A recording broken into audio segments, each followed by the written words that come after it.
She has spent her whole life smiling through the heartbreak, the betrayal, the backstabbing, and the people who tried to use her, copy her, and destroy her name. Dolly Parton has always smiled. But here is what most people never get to hear. Behind that sparkling smile and that big blonde hair is a woman who has been pushed to her absolute limit more times than she would ever admit. There are singers she trusted who turned on her.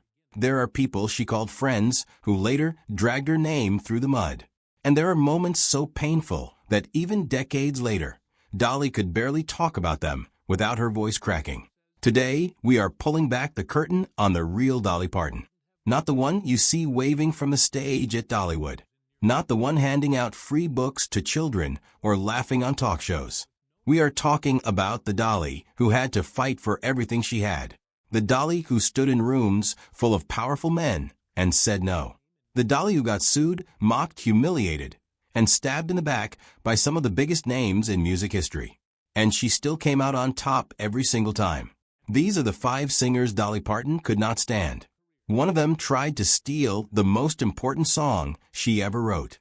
One of them sued her for $3 million. One of them destroyed her reputation on national radio and laughed about it. And one of them said something so cold and dismissive that Dolly never forgot it. Stay with us all the way to the end, because the last one on this list is the one nobody ever talks about. And it might just be the most personal wound of them all. But first, you need to understand who Dolly Parton really is. Because the story of who she clashed with only makes sense when you understand where she came from and what she sacrificed to get where she is. Dolly Rebecca Parton was born on January 19, 1946, in a tiny one-room cabin deep in the mountains of Locust Ridge, Tennessee. No running water, barely enough food, 12 children crammed into one small mountain home. Her father could not read or write a single word. But Dolly always said he was the smartest man she ever knew. Music in that house was not entertainment. It was the only thing that cost nothing and gave everything. By the time she was 10 years old, she was performing on local radio in Knoxville. By her early teens, she had already stepped on the stage of the Grand Ole Opry. And the day after she graduated high school in 1964, she packed one bag, kissed her family goodbye, and got on a bus to Nashville with no money, no connections, and no backup plan. She started writing songs for other people because that was the only door open to her. But Dolly did not move to Nashville to write for other people. She wanted the spotlight for herself, and she got it. Her first big hit came in 1967 with Dumb Blonde, a song that told the whole world she was nobody's fool. Then came Jolene in 1973, a song so powerful that artists are still covering it 50 years later. Then came I Will Always Love You, which she wrote about the most painful professional decision of her life. When Whitney Houston recorded that song in 1992, it became one of the best-selling singles in history, and Dolly collected every single royalty because she had the wisdom to hold on to her rights. By the 1980s, she was acting in films, opening Dollywood in her hometown, and giving away millions of free books to children through her imagination library. She built her empire from a dirt floor cabin to the Rock and Roll Hall of Fame, one courageous decision at a time. So understand this. A woman who did all of that is not a pushover. She is warm and generous, yes. But she is one of the sharpest, most self-aware people who ever walked through the doors of the music industry. And when someone crossed her, she noticed. She remembered. And now we are going to talk about every single one of them. Porter Wagoner was already a country music legend by the time Dolly came along. He had his own television show, one of the biggest syndicated country music programs in America, and he was flashy and charismatic on stage. But behind the curtain, he was a businessman who liked control. When Dolly joined his show in 1967, the fans were not exactly welcoming. Some booed her right there on stage. Others sent angry letters demanding the previous female vocalist be brought back. But Porter kept Dolly where she was. And within a short time, the two of them became one of the most beloved duos in country music history. Their harmonies were electric. Together, they scored over a dozen top 10 hits. But the cameras never showed what was really happening. Porter did not just want to sing with Dolly. He wanted to own her. He managed her appearances, controlled which songs they recorded, and had the final say on almost every major business decision tied to her name. And for a while Dolly went along with it, because she was grateful. He had given her a platform when nobody else was paying attention. But the more famous she became, the tighter that platform started to feel. She was a songwriter with stories to tell and a vision that stretched way beyond what Porter's show could hold. She wanted creative freedom. She wanted to be treated as an equal. She later said that Porter had a hard time seeing her that way. In the beginning, he had been her mentor. But over time, that mentorship became something much more suffocating. By 1974, she had finally had enough, and she left the show as gracefully as she could. She even wrote "I Will Always Love You" as a farewell to them, a bittersweet goodbye wrapped in one of the most beautiful melodies anyone had ever heard. She thought that was the end of it. She was wrong.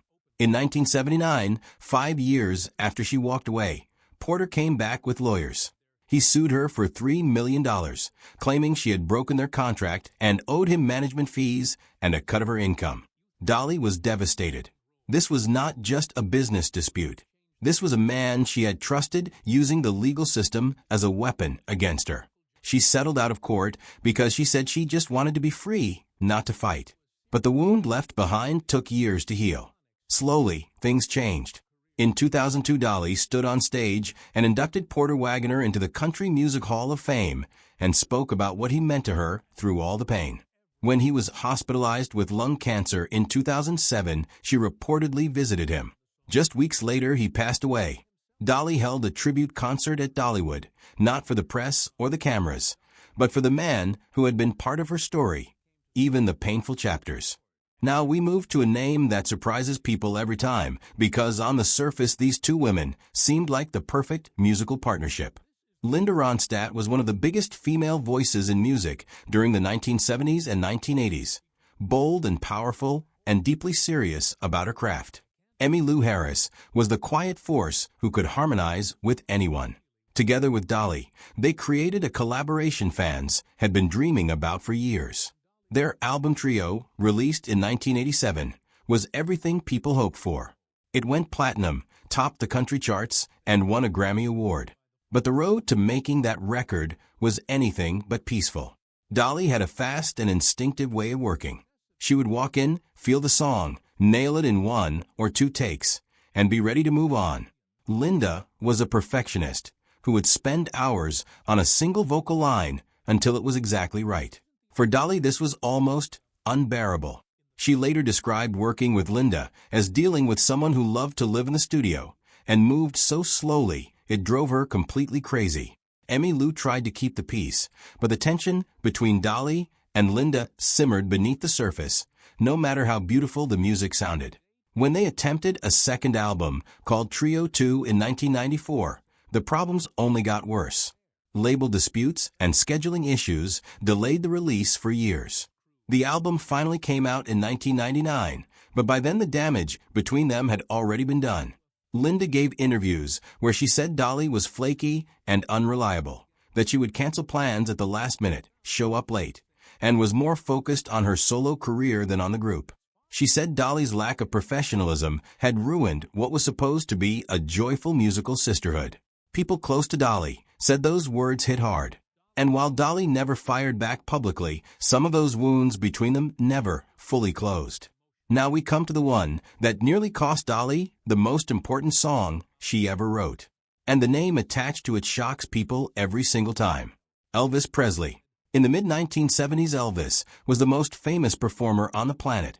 And when he wanted a song, he usually got it. His team set their eyes on "I Will Always Love You." And at first Dolly was genuinely flattered. But then the terms came out.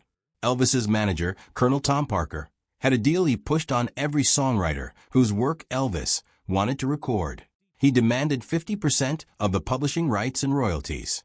Every time the song was played or sold, half the money would go straight to them, not because they wrote it, but simply because Elvis was going to sing it. Dolly said no. She looked Colonel Parker in the eye and told him that "I Will Always Love You" was the most important copyright in her entire publishing catalog, and that she was not giving half of it away to anyone, not even the king. Elvis was reportedly furious. He had genuinely loved the song and truly wanted to record it, and the refusal stung him personally. Dolly later said in interviews that she did not believe Elvis ever fully forgave her for turning him down. She felt terrible about it because she admired him deeply. But she knew that if she had caved, she would have set a precedent that would have followed her for the rest of her career. History proved her completely right. When Whitney Houston recorded that song for the Bodyguard soundtrack in 1992, became one of the greatest singles ever made. And Dolly, because she had held her ground in that tense room all those years earlier, collected every single royalty. She once laughed in an interview and said she cried all the way to the bank. That one decision, made under enormous pressure, may have been the most important business move of her entire life. Now let us talk about the attack that made Dolly's blood run cold. Not a feud between two musicians disagreeing over creative differences. This was a deliberate, public ambush on her character and her dignity. And the man behind it was Howard Stern. By 2008, Dolly had spent decades building a reputation as one of the kindest and most beloved figures in American entertainment. Stern's team took real audio recordings from Dolly's own audiobook, pulled out individual words and phrases, and stitched them together into a fake interview that made it sound like Dolly was saying some of the most vulgar, racist, and deeply offensive things imaginable. They put words in her mouth that she would never say in a million years. Then they played it on national radio and laughed about it like it was the funniest thing in the world. Dolly, who almost never loses her composure in public, came out swinging. She issued a rare emotional statement, saying she had never been so shocked, hurt, and humiliated in all her life. She said what Stern had done was absolutely vile, and she even threatened legal action, which was almost unheard of for her. She said if there was ever going to be a lawsuit, it was going to be over this. When the backlash came crashing down, Stern laughed it off. He said it was just a joke. He said people were being too sensitive. No apology. No regret. Nothing. Dolly took the high road, as she always does. She did not go on every talk show she could find to tear his name apart. She let the public speak for her. But she did not forget. 15 years passed. Then, in 2023, Dolly walked into Howard Stern's studio to promote her rock album Rockstar. Stern was noticeably on his best behavior. He called her a legend, praised her voice, and turned down the cruelty that made him famous. But everyone watching could feel it. The only reason Dolly Parton was sitting in that chair was because she had something to promote. And Stern, for all his swagger, knew it too. Dolly was always the one in control of her own story. She always has been. And finally, we come to the name most people never expect on this list. Not a mogul, not a shock jock, just a fellow musician who decided one day to tell the world that Dolly Parton's songwriting was simply not good enough. Jeff Tweedy is the frontman of Wilco, a band respected in alternative and indie country circles. He is known for writing complex and deeply layered lyrics. And when he was asked about Dolly Parton in an interview, he said something that cut straight through her legacy with a single sentence. He said he knew she wrote Jolene, and I Will Always Love You on the same day, and that he thought she should have stopped after Jolene. That sentence rolled through the music world like a slow, cold wind. On the surface, it might look like praise for Jolene, but what Tweedy was really saying was that one of the most beloved and deeply personal songs in country music history was not worthy of being called great songwriting. People close to Dolly said she was not happy when she heard about it. And honestly, out of everything on this list, this one might sting the most. It did not come from a lawsuit or a radio ambush or a contract dispute. It came from a fellow artist looking at her life's work and calling it shallow.